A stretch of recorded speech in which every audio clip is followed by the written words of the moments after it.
네, 할렐루야. 오늘은 4월 16일 주일입니다. 오늘 말씀은 디도서 1장 2절입니다. 영생의 소망을 위함이라.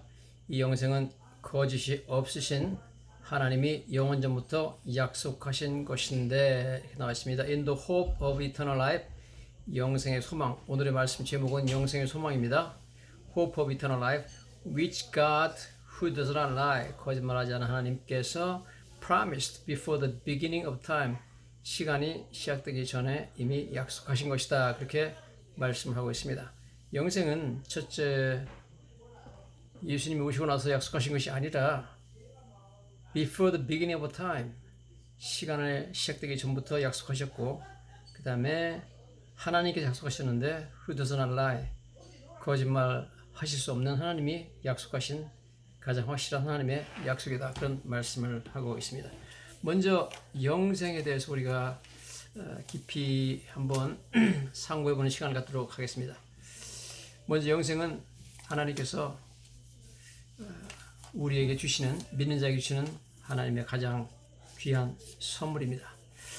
그래서 영생은 하나님의 선물이라고 성경에 나와 있습니다. 로마서 6장 23절입니다. 죄의 삭슨 사망이요 하나님의 은사가 gift, 선물이죠. 하나님의 은사는 그리스도 예수 주 안에 있는 영생이라. 영생은 하나님께서 우리에게 주시는 그러한 선물입니다. 또 영생을 누가 주느냐에 대해서 오늘 로마서 6장 23절은 하나님이 영생을 주신다 이렇게 나와 있습니다.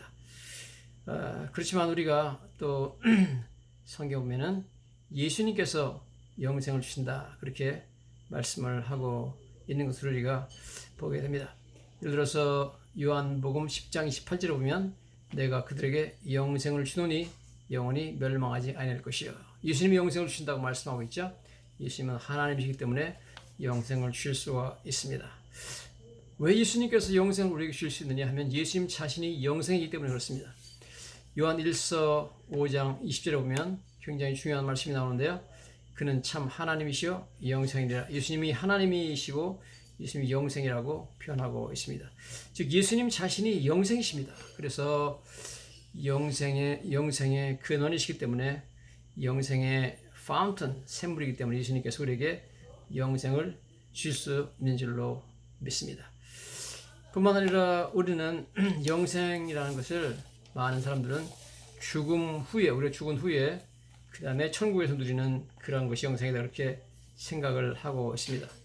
그렇지만 성경은 그렇게 말씀하고 있지를 않습니다.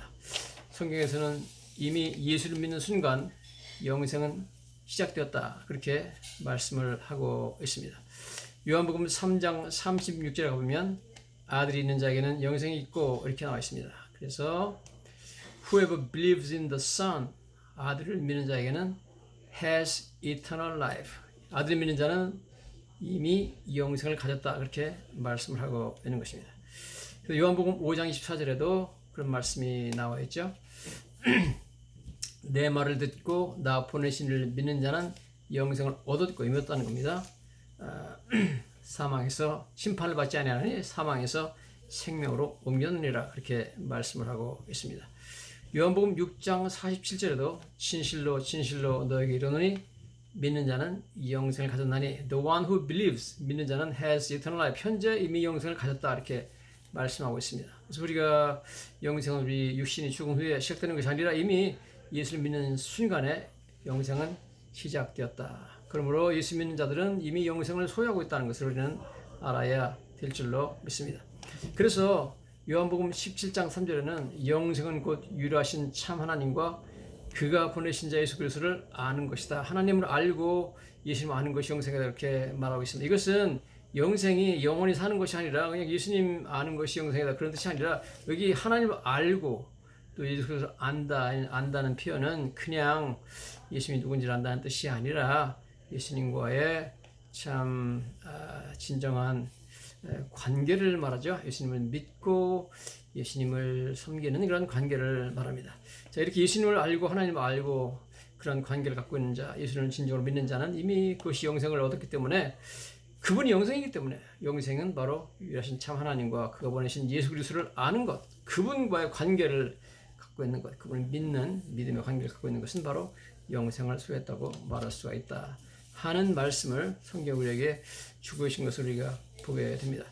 뿐만 아니라 우리가 아는 것은 영생을 사람들이 어떻게 우리가 확신할 수 있느냐.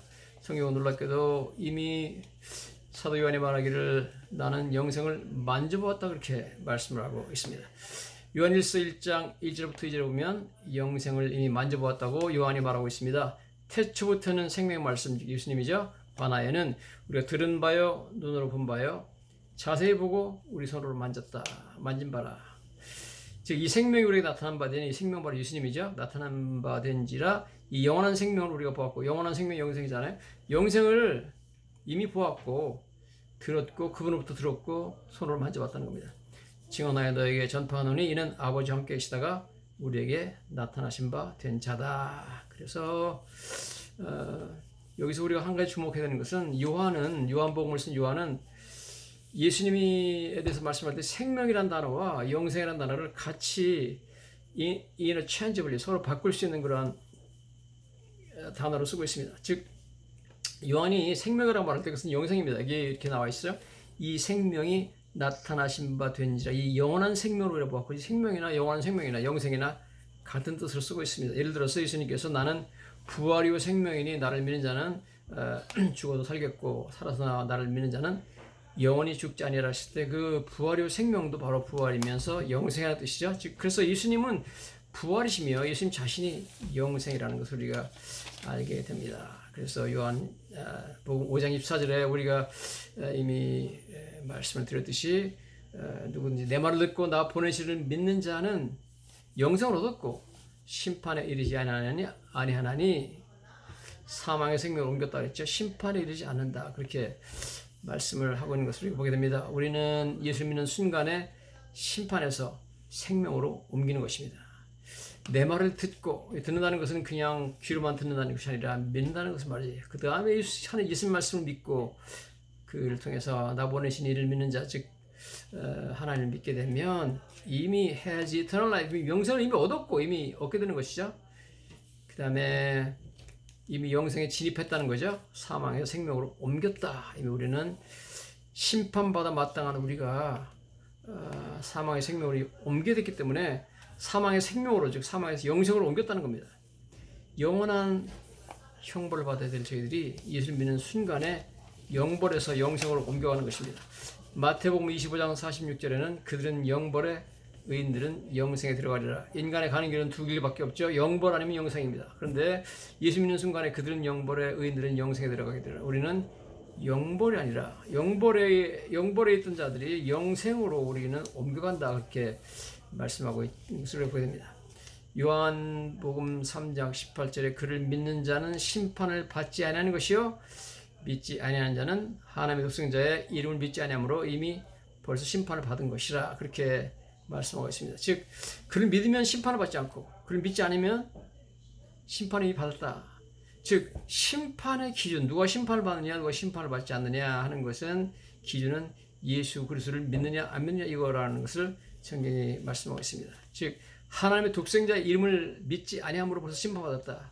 God's one and only son, 하나님의 하나밖에 없는 그런 독생자 one and only, 하나면서 유일한 그런 아들인 예수님을 믿지 않는 것 자체가 벌써 심판이다 그렇게 말씀하고 있습니다. 로마서 8장 1절에는 그러므로 이제 그리스도 예수 안에 있는 자에게는 결코 정죄함이 없다 그렇게 말하고 있습니다. 미국 재판소에서는 이제 어떤 사람이 죄를 지면 이 사람이 유죄냐 무죄냐를 결정하는데 엄청나게 복잡한 그런 과정을 거칩니다. 먼저 많은 배심원들을 선정하고 배심원들이 와가지고 변호사로부터 또 피고 원고 측 뭐 이런 사람 모든 증언들 관계되는 사람들의 증언, 경찰의 증언, 뭐 그다음에 앰뷸런스 타고 온 사람들의 증언, 뭐 여러 사람의 증언을 다 듣고 나서 그다음에 배심원들이 모여가지고 딜리버레이션하는 거죠. 딜리버레이션하는 것은 서로 회의를 합니다. 회의를 해가지고 나중에 verdict이라고 해서 판결을 내리는데 이 판결이 배심원들이 내린 판결은 guilty or not guilty, 유죄냐 무죄냐만 내립니다. 유죄냐 무죄냐를 결정하는데요. 유죄가 되면 그 다음에 이제 형량은 판사가 정하게 되어 있습니다. 그러므로 여러분 유죄냐 무죄냐, guilty, not guilty를 결정하는 것은 굉장히 중요합니다. 시간이 엄청나게 걸리는 문제인데 성경에는 이것을 갖다가 guilty, not guilty 정하는 것보다 정죄라로, 정죄라는 것은 guilty 판정을 내리는 거죠. verdict이죠. 로마서 8장 1절에는 그러므로 이제 그리스도 예수 안에 있는 자에게는 결코 정죄함이 없다. 이건 엄청나게 중요한 단어가 아닐 수가 없습니다. 자, 이처럼 우리는 생명의 말씀을 이미 사도 요한이 말한 것처럼 만져봤다. 영생은 얼마나 확실하냐면 사도 요한이 우리는 영생을 만져봤는데 무슨 말 하느냐. 사실상 부활하신 예수님은 부활하신 후에 새로운 몸으로 부활하셨죠. 그 전에 있던 몸이 아닙니다. 이제는 뭐 문을 닫아놔도 그냥 벽으로 통과해서 들어올 수 있고, 그 다음에 많은 사람이 보는 앞에서 갑자기 보였다 안 보였다 할 수도 있는 그런 영광스러운 부활체로 영생하시는 몸으로 부활하시는데, 그 영생하시는 몸을 영생을 많은 사람이 만져봤습니다. 마태복음 28장 9절에 보면 여자들이 그 발을 붙잡고 경배했다, 그런 표현이 나옵니다. 부활하신 후에 이제 하나님이신 예수님을 발을 붙잡고 여인들이 경배를 했습니다. 그처럼 영생을 그들은 이미 만졌죠. 그 다음에 그 요한복음 20장 17절에 보면 예수님께서 여인들에게 이르죠. 나를 붙들지 마라. 내가 아직 아버지께 올라가지 않았다. 그래서 그들이 더 이상은 예수님을 잊어버릴 수 없다고 그러면서 부활하신 예수님 다시 살아나셨기 때문에 너무 감격해서 예수님을 붙잡고 안아주려고 그랬던 것 같습니다. 그때 예수님께서 나를 붙들지 마라.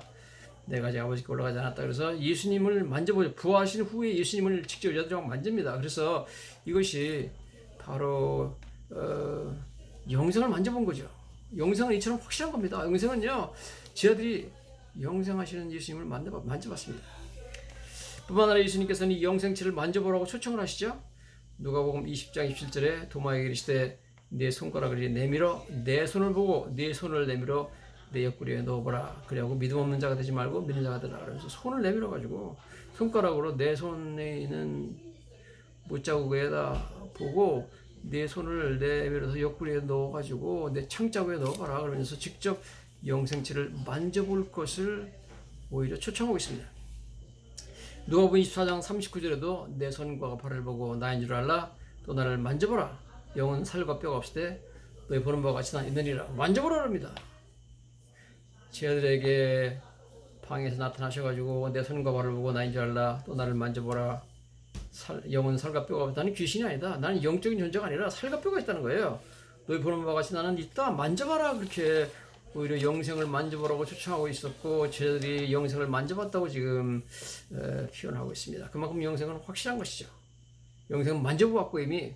영생은 거짓말할 수 없는 하나님이 약속하신 것이기 때문에 확실하고, 영생은 시간이 시작되기 전에, 즉 영원전부터 약속하신 거기 때문에 확실한 것이다. 그런 말씀을 하고 있습니다. 자, 영생에서 중요한 것은 영생의 시간, 어떤 시간이라는 점도 중요하겠지만 영생의 질이 참 중요한 것이죠. 오늘 영생의 시간에 대해서, 영생의 시간은 보통 사람들이 뭐 영생은 뭐 100년, 1000년이 아니고 만년도 아니고 영원이니까 어떤 시간적으로 엄청 길다 그렇게 표현하고 그렇게 생각하는데, 그런 생각보다도 영생이라는 것은 일단 영원이니까 시간도 시작도 없고 끝도 없는 그 영원의 세계니까 그것은 이미 시간을 초월한 상태다 이렇게 봐야 되죠. 그래서 학자들이 이렇게 적고 있습니다. In fact, 사실상 eternal life, 영생은 is not really associated with years at all. 어떤 연도랑은 별 관계가 없다는 겁니다. As it is independent of time, 시간으로부터 독립됐다. Eternal life can function outside and beyond time. 영생은 outside, 바깥에서, beyond, 시간을 초월해서 시간 바깥에서 이미 기능을 한다. As well as within time. 시간 안에서도 기능하지만, 영생은 이미 시간 안에서 우리가 영생을 이미 벌써 누리고 있지만, 그러나 시간을 사실 초월한 것이다. Outside and beyond time이라고 말하고 있습니다. 왜냐하면 이 영생이라는 것은 우리가 지구상에서 영혼이라는 것을 체험해보지 못했기 때문에 우리는 항상 시간에 매여 살잖아요. 시간의 제한 속에 살지만, 영원한 영생은 사실 시간의 제한이 없는 그런 세계를 말합니다. 즉 영생은 우리가 보는 어떤 자연적인 내추럴한 현상이 아니라 supernatural, 이게 초자연적인 현상이기 때문에 시간을 이미 초월한 상태다. 우리는 이렇게 봐야 됩니다. 많은 사람들은 영생이라는 것이 우리가 죽은 이후에 시작된다. 우리 육체가 죽은 후에 시작된다. 그렇게 생각해서 영생을 우리가 누리려면 기다려야 된다. 죽어야만 영생이 시작된다. 그렇게 생각하고 있지만 영생은 절대 그런 것이 아니다 하는 말씀이죠. 그 다음에 영생이 어떻게 해서 우리한테 들어오게 되느냐. 영생은 우리가 말씀을 통해서 우리에게 들어오게 되어 있습니다. 요한복음 15장 5절부터 7절부터 보면 요한복음 15장 5절에 7절입니다. 나는 포도나무요 너희는 가지라. 그가 내 안에 내가 그 안에 거하면 사람이 열매를 많이 맺나니. 그렇게 말합니다. 자, 예수님께서 말씀하시기를 우리는 포도나무라는 예수님에게 그 접붙임 받은 가지와 같은 존재다. 그렇게 말을 하고 있습니다. 가지가 일단 포도나무인 예수님, 영생이신 예수님에게 접붙임을 받으면 어떤 나무가지든지 나무에 접붙임을 받는 순간에 그 나무로부터 수액이 그 가지로 흘러 들어가게 되어 있습니다. 마찬가지로 우리가 영생이신 포도나무에 접붙임 받는 순간, 예수님 믿는 순간 영생이신 예수님의 수액이 영생의 능력이 우리에게로 흘러 들어오게 되어 있는 줄 믿습니다. 왜냐하면 우리가 가지기 때문에 그렇습니다. 즉 그의 영생이 flow into us, 우리한테 흘러 들어와 가지고 우리가 그 영생의 수액이 뭐기 때문에 그 능력으로 우리가 영생을 갖게 되는 줄로 믿습니다. 즉 그 영생이 흘러 들어오는 데 있어서 예수님 말씀 믿는 믿음이 우리를 접붙이게 되는 것이죠. 포도나무에 너희가 내 안에 거하고 내 말이 너희 안에 거하면 무엇이든지 원하는 대로 구하라. 그러면 이를 알사. 예수님 말씀 듣고 믿는 순간 우리는 예수님이라는 포도나무에 접붙임 받은 가지가 되는 것이고, 접붙임 하는 순간 영생이라는 그 수액이 우리한테 흘러 들어와서 우리는 영생하게 되는 줄로 믿습니다. 그러므로 사람들이 또 생각하기를, 오해하기를 영생이라는 것은 우리가 뭐 육신적으로 언젠가 죽는데 어떻게 우리가 영원히 사느냐 그런 말 하는데, 여러분 인간의 생명이라는 것은 육신적인 생명도 있지만 그러나 그것보다 더 중요한 것은 이 영적인 생명이잖아요. 여러분 예수님께서 분명 육신적으로 죽었잖아요. 그전 죽지 않았잖아요. 죽었으나 살아났잖아요. 살아나셨고 영생체로 살아나시잖아요. 영원히 살잖아요. 마찬가지로 여러분 어떤 육신적인 죽음이라는 것은 우리의 영생을 전혀 방해하지 못합니다. 즉 육신적인 죽음이 영생을 막지 못하는 거죠. 육신적인 죽음은 우리 영생을 단생으로, 짧은 인생으로 만들지를 못합니다. 영생은 영생은 육신의 죽음에 의해서 방해받거나 단절되지가 않는다 하는 것입니다. 누구든지 영생을 소유한 자는 절대로 그 영생을 빼앗길 수 없습니다. 나는 부활의 생명이니 나를 믿는 자는 죽어도 살겠고, 예수님처럼 그렇게 되는 거죠. 무릇 살아서 나를 믿는 자는 영원히 죽지 아니하리라. 네가 이것을 믿느냐? 그것이 바로 영생이 영원히 죽지 않는 그러한 우리 영생을 우리가 소유하기 때문에 육신적인 죽음하고는 상관없어요. 여러분 육신적인 죽음 때문에 우리 영생할 수 없다, 그게 아니라 육신적인 죽음은 오히려 우리의 영생을 도와주는 거죠. 우리가 이 병들고 못생기고 못나고 아프고 피곤한 이 육신을 갖고 있으면 영생하는데 방해가 됩니다. 여러분 그러면 이것은요 제거해야 됩니다. 이것은 제거돼야만 우리가 정말 퀄리티 있는 영생을 누릴 수가 있게 되는 것입니다. 그래서 여러분 다시 한번 말씀드리지만 영생은 시간적으로 오래 영원하다는 것도 중요하지만 영생의 질이 중요해요. 질. 영생이 어떤 질이냐. 영생의 질에 대해서 성경은 이렇게 말하고 있습니다. 요한계시록 21장 4절에 모든 눈물을 그 눈에서 닦아주시며, 더 이상 눈물이 없다는 거죠. 슬픔이 없다.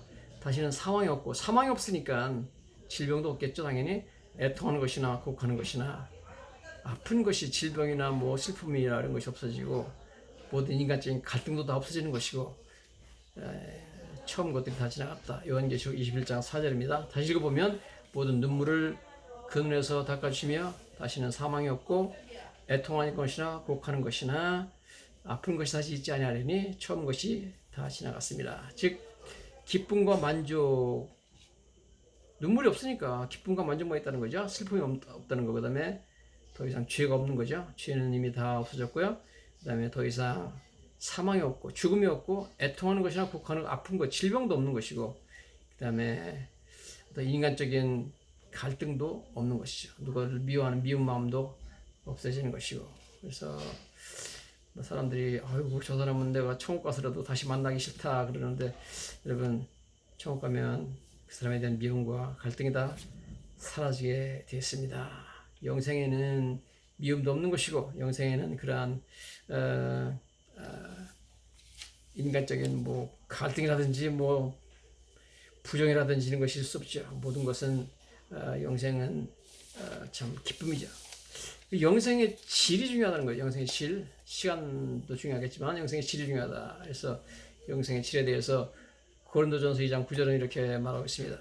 하나님이 자기를 사랑하는 자들을 위하여 예비하신 모든 것은 눈으로 보지 못하고 귀로 듣지 못하고 사람의 마음으로 생각하지도 못하였다는 것 같으리라.